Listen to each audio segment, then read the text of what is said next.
কলা পাতাটা আমি এইভাবে খুলতে নেওয়ার সাথে সাথে আমার নাকে তো উফ কি দারুণ গন্ধ। কীভাবে বানালাম আসুন দেখুন। পাতুরিটা খুব সহজে বানিয়ে দেখাবো। ভালো মতো পরিষ্কার করে নিলাম, লবণ হলুদ মেখে নিলাম। আর পেস্ট হলো সর্ষে পোস্ত আদা, সাথে আমি একটা টমেটো দিয়ে দিচ্ছি আর কাঁচা লঙ্কা আর তেল দিয়ে এইভাবে মোটামুটি 20 মিনিটের জন্য ম্যারিনেট করে রাখুন। তাহলে কি হবে, মাছের ভিতরে আপনার যতটুকু মশলা ঢোকার আছে ঢুকে যাবে। তারপর কলা পাতাটা না ভালো মতো পরিষ্কার করে ধুয়ে গ্যাসের উপরে একটু ভাপিয়ে নিতে হয়। তখন কি হয়, আপনার মোড়ানোর টাইমে ভেঙে যায় না।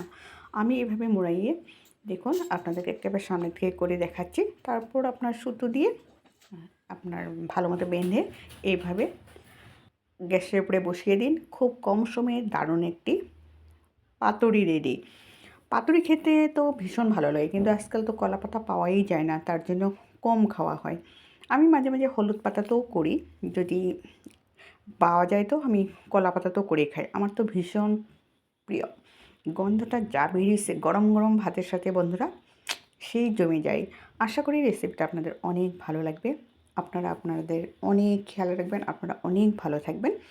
আপনাদের সুন্দর সুন্দর কমেন্টে কিন্তু আমার এই ধরনের রেসিপিগুলো আবার করার জন্য আগ্রহ করে। সব সময় বলি আমি, ভালো থাকুন, সুস্থ থাকুন। আজকে কিন্তু আমি এখানেই রাখবো।